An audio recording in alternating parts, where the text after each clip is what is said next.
Don't you just hate it when counselors say things like, feel your feelings? I mean, what the heck does that even mean? Anyway, feel your feelings. Well, don't worry. I'm not going to tell you something like that because that's so vague and gray and strange, right? And so today we're going to talk about emotional triggers. We're going to talk about what to do with them. But I'm going to give you a slightly more in depth strategy. Actually, it's a 4-step strategy.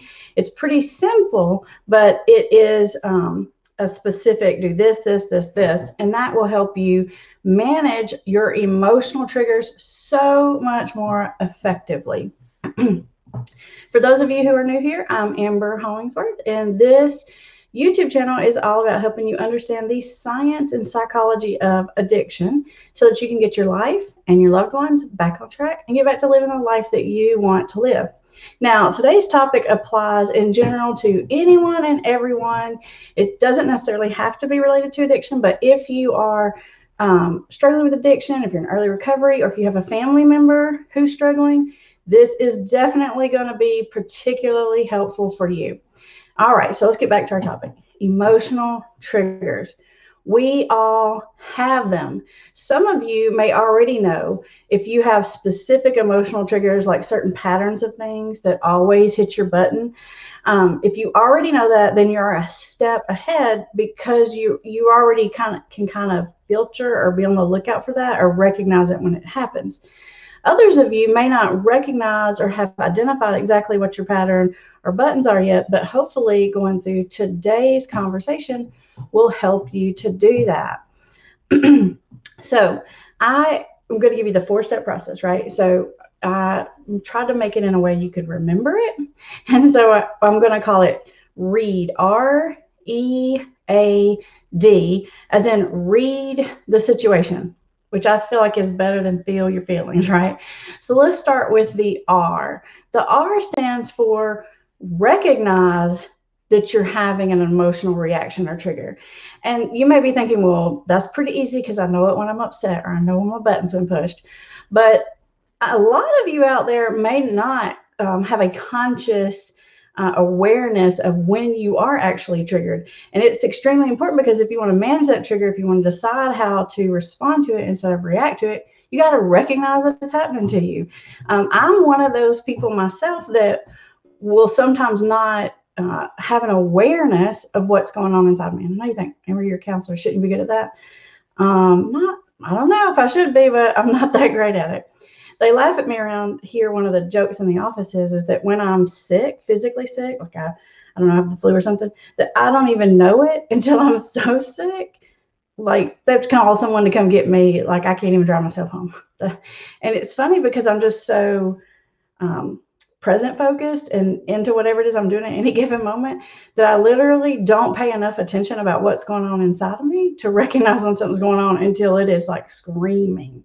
And it can be that same way with emotions as well. So when you feel maybe uncomfortable or you feel irritable, maybe you might recognize that you feel irritable, but you can't put your finger on specifically what emotion or what's going on. That is the very first indicator that you need to stop and, first of all, recognize it. And if you can put a name on it, that's even better because a lot of times we just want to fall into saying I'm angry or I'm upset, a real general term like that. But if you can narrow it down more specifically than that, it's better. Let me tell you why this is helpful. Because when you're emotionally triggered, the emotional part of your brain, which is sort of the center limbic system part of your brain, takes over and it starts to drive the boat. The emotional part runs the show when it's really activated. And you don't want the emotional part of your brain to run the show. You want the thinking part of your brain to run the show. The objective, strategic, logical, critical thinking part of your brain. That's the part you want driving the boat. But when those emotions get triggered, it's like the volume gets really turned up in that emotional part of your brain, and you can start making a lot of emotional decisions and not even recognize that that's what's happening to you. And in order to get out of that emotional part of your brain, you have to activate the thinking part. You have to become aware. So this R for recognize and this awareness that you can get actually shifts you more out of the emotional part and more into the thinking part. So it's kind of like take your car off of the autopilot or auto drive. And that's what you want to do in these kind of situations, because we don't make good decisions when we're making decisions emotionally. So once you recognize something's going on here, the next step in the 4-step process is evaluate. That's the E in read, for read the situation. Evaluate, where is this coming from? Now, in order to simplify that down for you, I've put it into sort of 2 categories you can think about this. Am I being emotionally triggered really because of something that's going on in my current life, like right now, here now? Or am I being triggered by something that went on in my childhood, and it's just that something right now is triggering some old feeling back? And I'll give you some clues here on how to tell the difference. Some of the things that can keep you in a bad emotional state of mind in the here and now are when you're overly stressed out. When you're overly stressed out, you're more irritable. You just don't, your emotional skin gets thin and you don't cope as well. When you're hungry, when you're tired, and when you are lonely. If you've ever heard the term hangry, that's what I'm talking about. Because when you're in any of those states, basically you're running out of fuel when you're in those states. You don't have enough positive things coming in. You are running low on the fuel. And when you run low on the fuel, you risk making more emotional decisions, because it's that fuel that keeps your thinking part of your brain good and activated. So sometimes it's just a matter of the current dynamics. If you've worked a long day at work, if you're overtired, something like that, that in and of itself can be the underlying thing that's triggering you. And those are easy enough. If you can figure out what's going on with those are easier to solve, right? Because it's like, if I'm hungry, if I'm tired, if I'm those things, the solution is pretty easy. If it's not something like that, but it's something more from your past, and I'm going to give you some ideas about how to figure that out, those are the ones that are a little bit more complicated. And what that means is something in the here and now is reminding you of something in your past, causing you to have, I would call it like a disproportionate emotional reaction. Okay. So what I mean is like this thing happens and you are upset by it, whatever level of upset that is, but it's way bigger than maybe the situation calls for. Usually when that happens, it's because whatever is going on is triggering something from your past that was not good. And it's your brain's way of protecting you, because your brain, your emotional part of your brain, houses all those memories, even if you don't remember them in the thinking part of your brain. That's called your subconscious. So it's like a memory that's below your consciousness sometimes. Sometimes you can look back into your past and you know exactly what happened and you have a specific memory of it, but sometimes you don't. But a good indicator that that's what's happening to you is if that particular emotion happens to you pretty frequently and regularly, like it's a pattern. It's an indicator when your reaction seems to always be maybe bigger than what the situation seems to call for. And lastly, it's a really good indicator if it feels like it automatically happens to you, like it's a reflex and it almost feels a little bit outside of your control. Like, a reflex, like when you go to the doctor and they hit your knee, it's just like an automatic, it just happens. Those are indicators that whatever is happening is triggering old stuff from your past. Now, once you can figure that out, if you decide it's something in the current, Debbie's on here and she put up hungry, angry, lonely, tired. That is an old recovery acronym that says when you're in those states of mind, be extra careful because you're more vulnerable. And that's right, Debbie. A+ on that. If you can evaluate that you're in one of those just out of fuel situations, like I said, that's easy. Refuel, connect, or take a nap, or whatever it is that you need to do. That's what's happening there. If you decide that this is deeper than that, it happens to me more regularly, it happens to me in these certain situations, then it means you're being triggered from something from your past.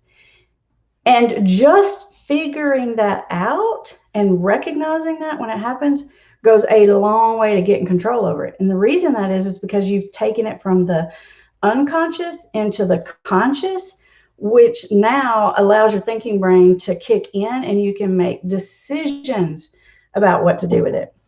The thing about emotions are this: they're just messengers. Emotions are really just chemical processes that happen in your brain that are signals. It's there to give you a signal, usually to go towards something or away from something. So the emotions are really like the brakes and the gasoline in your brain. And so that's all that it is. It's not good. It's not bad. There are some emotions that are uncomfortable, right? But they're not bad. And sometimes we label them as bad, but it'd be like saying the brakes in your car are bad, right? No, the brakes in your car are good. We need those brakes there. Otherwise, it's unsafe. Even the uncomfortable emotions we need. Now, that doesn't mean we like to feel that way, because it is uncomfortable, but it's a message. It's an important something that your brain is trying to tell you, and your job is to figure out what that is. It doesn't mean that you have to react to that feeling. It doesn't mean that you have to even believe that feeling. Your feelings will lie to you. Just because you feel something does not mean it's the truth. Your feelings will definitely lie to you. But identifying it, evaluating it, and then ask yourself, that's the third step in the process, what do I want to do about this? Now that I've identified it, I understand what's going on with me, what do I want to do about it? Let me give you an example, because I always think examples help. I have an emotional trigger that I have is when I feel like I have to do everything myself and I have no one there to help me, right?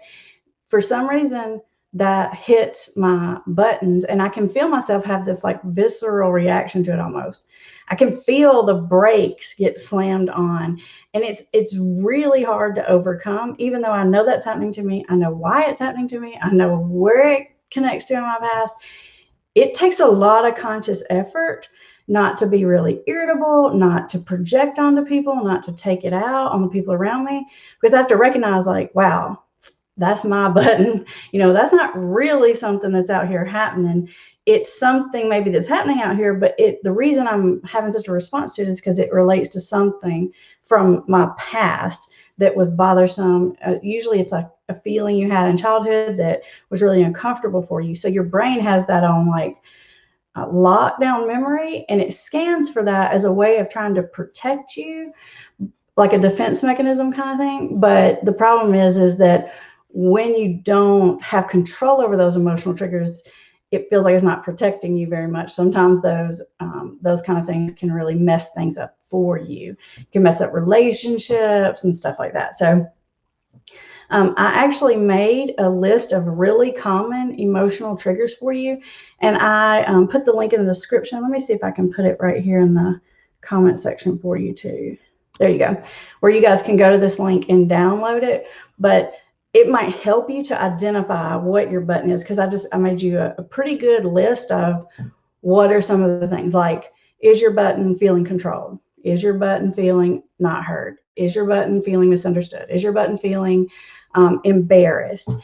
Is your button feeling like you're forced to do something? We all have these different buttons. Doesn't mean something's wrong with you. We all have them. We just need to know what they are so that we can be mindful of them. Sometimes in these videos, I call them blind spots. You need to know where the blind spots in your car are, because you need to know you need to double check, right? Because you can be tricked. We all have those blind spots or emotional triggers. So you guys can go and totally download that. It will help you. I think when you see it, sometimes when you read through them like that, it's like, oh yeah, that's the one. That's the one. If you know what yours is, let us know that in the comments, because you could probably be saying something that I might not have put on the list that I didn't even think of, and someone else could see it and say, oh yeah, that's my button too. When I feel that way, it's not good, right? So remember, feelings don't necessarily tell you the truth. It's just a piece of information that you need to analyze. The last step in the 4-step process is the D, and the D stands for decide. You want to decide how you want to interact with that. Now, if this video is helpful for you, if you're getting value out of it, make sure you hit the like button. That helps me to spread this message to someone else. I appreciate that. So let me give you some clues on decide. I'm going to go ahead and give you your first decision free, right? I'm giving you this one for free because this one is almost always what you need to do first, okay? It's not the end of the decide part, but it's your first decide step, right? You need to decide not to fix or engage or deal with that problem right there in that moment. Now, why do you want to do that?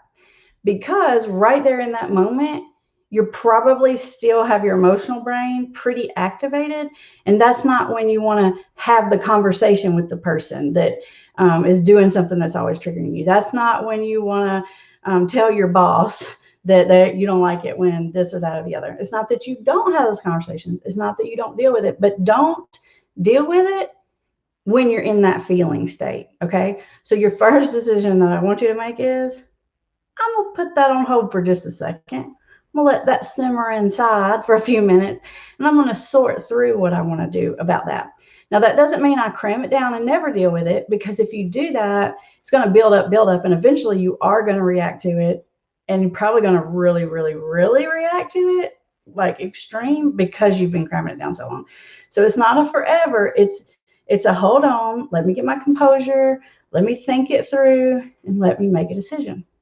And now sometimes you may decide, you know what, this is frustrating for me. And as much as I dislike it, it really is something from my past. And it really isn't something that these other people or situations are doing. And you may decide not to do anything externally about it, like no conversation, no problem solved. But you may instead decide you're going to do something internally about it. You're going to work on that issue to figure it out so that it is not such a big trigger emotional button for you. Now, let's take a look at who we have here. Let's see what you guys got to say. I want to hear about y'all's triggers. I confessed mine. What's yours? All right. Hey, Debbie and Rita. Let's see what Rita says. Almost every time we communicate, usually over Facebook messaging, my daughter, our addicted loved one, is insulting. I'm tired of it, so I've stopped responding. Maybe she'll get the hint.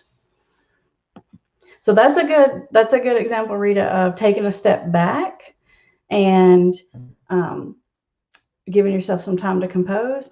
But that may be one of those situations where you do want to address it once you get the chance to really like think it through and decide how you want to respond to the situation.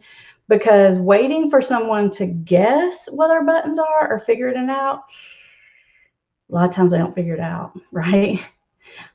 Ladies out there, if you're married, you have a boyfriend or husband, and you wait for them to figure it out, they're not going to figure it out, okay? So sometimes you just got to let someone know. Sometimes you just got to say, hey, I don't know if you're intending to do this, but this way this comes across to me, and it really hits my button or whatever. Unless you think they're trying to hit your button. And in that case, you don't really want to give them that information, because then they're like, bingo, you know, there's like job well done. They'll just do it even more. Hey, Terry.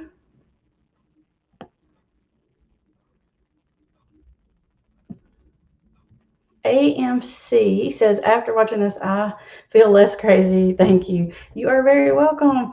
AMC, we all have a little craziness in us. We all have buttons, and it's just a really important information. Sometimes I have clients that say or do things that trigger me, not in the same way as like the other trigger, but maybe it triggers like sadness or guilt or something like that in me. And it's just important to know what your buttons are, because you can know what it means when that happens.